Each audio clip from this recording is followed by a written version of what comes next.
Hi. Alison Tandry of DIY Salvation here to tell you the truth about TROM. The resolution of the mind, also known as TROM, is known by many as a tough study. Few know about it. Fewer learn it. Even fewer practice it. So many involved with TROM just download the original book in its original format. They have conversations with friends about how fascinating it all is, ask questions on forums, and so on. Even more people download the book and never get past the first chapter or two. They never get around to the exercises. They make little progress towards resolving their mental and spiritual condition. But I do understand why this happens. While Dennis Stevens's book The Resolution of Mind, a Game's Manual, appears at first to be something one could just read and then do, it wasn't compiled in any way that leads you to believe that.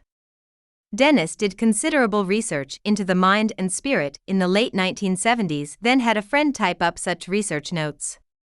Neither Dennis nor his friend were any kind of professional author, editor, or book publisher, and the work was not originally intended for the general public. The book, as written, started out with the most complex aspects of TROM theory before it even addressed the simplest TROM exercises appearing later in the book. And the theories, though impressive, weren't anything the layman could easily understand. That's the bad news. Now for the good news. TROM includes 5 levels of mental exercises designed to orient you to the present, relieve you of past upsets, and end your inner conflicts. The mechanics of how the first 3 levels of TROM work are quite easy for the layman to grasp. The 4th level isn't that much harder. And Dennis does say in his original book that you can comfortably finish off at level 4, and in a later 90s cassette recording mentions that you could even finish off at level 3 and be fine. Please don't misunderstand me. I'm not saying you shouldn't try and get through all 5 levels of TROM if that's what you have your heart set on. What I am saying is, don't think you have to understand all the level 5 theory in order to start doing level 1. Because you don't. That belief is what prevents people from ever starting in the first place. The first 3 levels of TROM are the ones most commonly practiced, and the basic theory behind them can be learned in minutes. This is so true that I will explain that theory now. The upsets, traumas, and conflicts experienced in life accumulate in your mind as tiny substances we call mental masses. These mental masses remain in the mind because they have importance, whether the importance of it is assigned by the individual, or that importance is enforced upon them. Mental masses aren't the only kind of importance in your mind. Your own creations are there too. On TROM level 1, you increase the level of these self-generated importances through a process of placing mental creations surrounding you. Mental masses, or upsets if you want to use plainer words, can be reduced or eliminated by comparing the past to the present. You do this by experiencing the past and present at the same time. There's nothing terribly special about this. Whenever you remember something, or tell someone of a past event, you are doing this to some degree. But in TROM, we use a method called time breaking. You break the temporal separation of past and present by experiencing them simultaneously. Level 2 time breaking involves comparing objects and people from the past to ones in the present.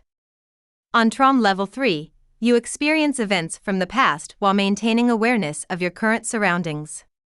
When you experience the past and present at the same time, and you follow the procedure of comparing the past to the present per levels 2 and 3 of TROM, this diminishes the mental masses in your mind. Your memories remain intact. The upset surrounding them will either lessen or vanish.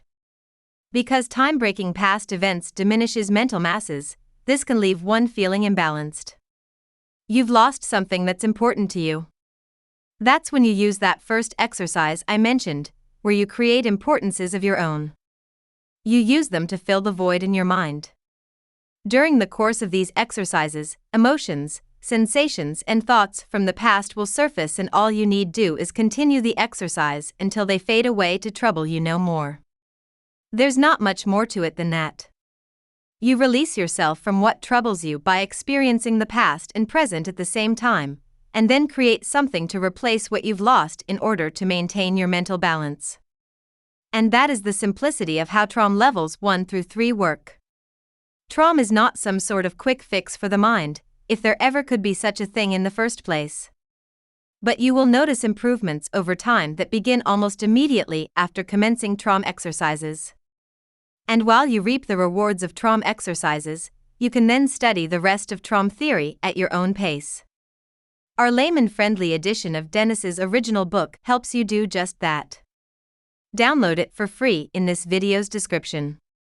If you've understood everything I've just talked about, then you're capable of understanding TROM levels 1 through 3 well enough to perform them with just a little bit more study. The truth about TROM is that it's easier to practice than it is to study, yet so many people study it and never get around to practicing it. Don't make that mistake. We made an easy-to-follow video on this channel which shows you how to perform level 1 of TROM. So what are you waiting for?